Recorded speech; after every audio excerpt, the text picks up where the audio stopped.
Alright, so I was watching the two videos from yesterday, and I realized that I could have shown a few things a little bit clearer, so I just wanted to do that first off.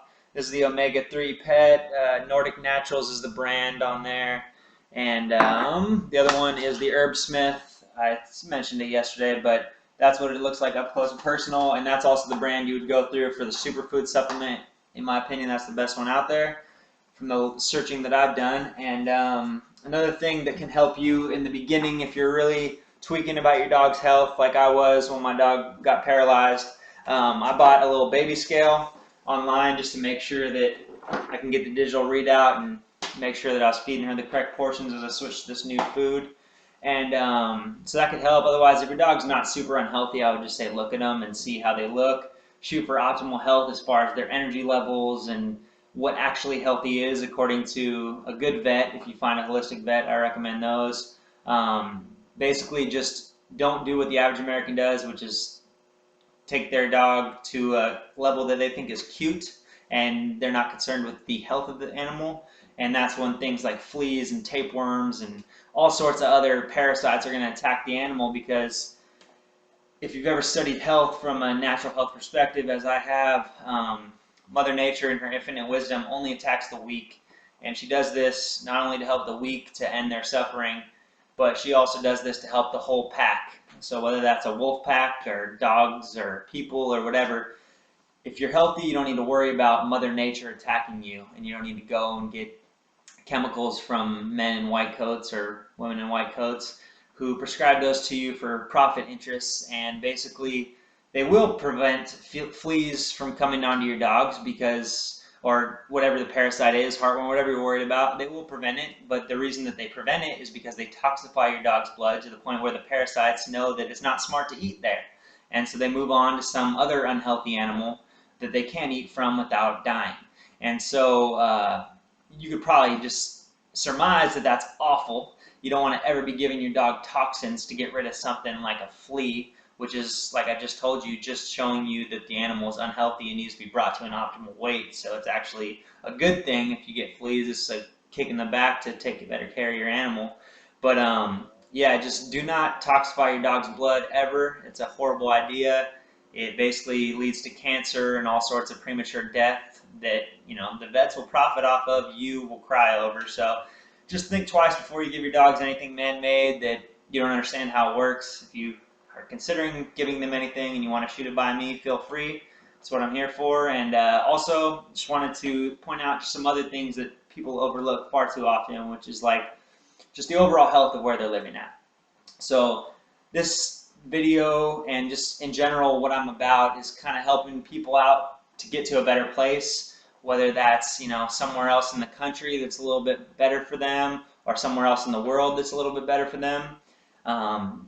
I want to get your health up to the point where you're ready to make that move, and whether you move with me because I'm trying to get out as well, or you just move on your own, just wanted to let you know that whether you're starting a furry family or a real human family, it's not a smart idea to do that here. If you look into any of the statistics of today, environmental, crime rates, anything in this country, you would know that this is no place to be raising a family.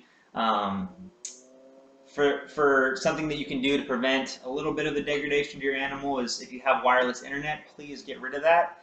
I currently don't have that ability. My landlords want there to be wireless here, so I can't go wired. So I just turn off the wireless every time that I'm not using it, and I make sure it's always off when we sleep, because my dog is my heart and I want her to heal up so bad, and I just can't believe I'm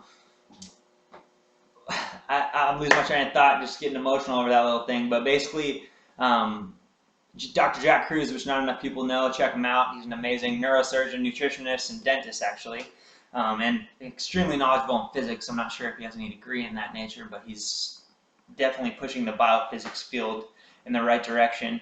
And he is the one who brought me to the attention that EMFs don't affect everyone across the board the same way. So if you're a big, strong man with a lot of muscle mass, EMFs are going to affect you the least. If you're a very small dog, they're going to affect you the most. Why is that? Because muscle is what is the barrier to the EMF. And so if you don't have a lot of muscle, like my little 9-pound dog, EMFs are going to affect you disproportionately. There's just no way around that. And so knowing that, I would have never ever started a furry family or any sort of family in an area that, as Jack Cruz calls, and I couldn't agree more, is an EMF hellhole, as is most places that Americans live in. The only places I know of in America that has some sort of a decent way of life where you could maybe raise a healthy family is the Gulf, because of their seafood, and there are certain places like Louisiana where Dr. Jack Cruz lives where there is not, at least yet, a lot of EMFs. So there's other reasons why I don't think America is a great place to live that I'll be getting to in my other videos, but I'm not going to go into that here.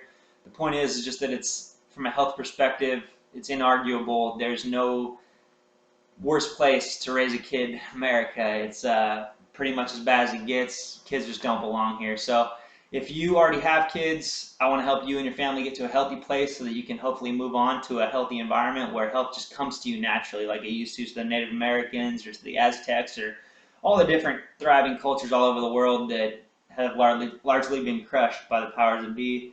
But yeah, I basically, oh, also another thing that I meant to mention yesterday, burdock root's tough to find. You may want to look at Asian supermarkets if you can't find it in your local health food stores, because it's more of a Chinese medicine thing that's kind of coming over to the West, which more people should eat. I eat it now. It's very fibrous. Doesn't really taste like anything, but we all have livers, so if there's something that's good for it, I think you should do it. I don't know if they're good to grow around here. I'm going to be looking into that and trying to grow them soon, but yeah, I think that about sums it up. I'm trying to think if there's anything I'm missing that I wanted to say. I think that's about it. If there's anything that I did miss in your eyes, oh, one thing that I do all the time still, I kick myself every time, but every time you take one of these out to feed them, take another one out from the freezer, put it in the fridge. It's very annoying to have to spend, you know, an extra 10-15 minutes like thawing it out before you start the whole process. So just, that's the last part, and I think I covered it. If you got any other questions though, let me know.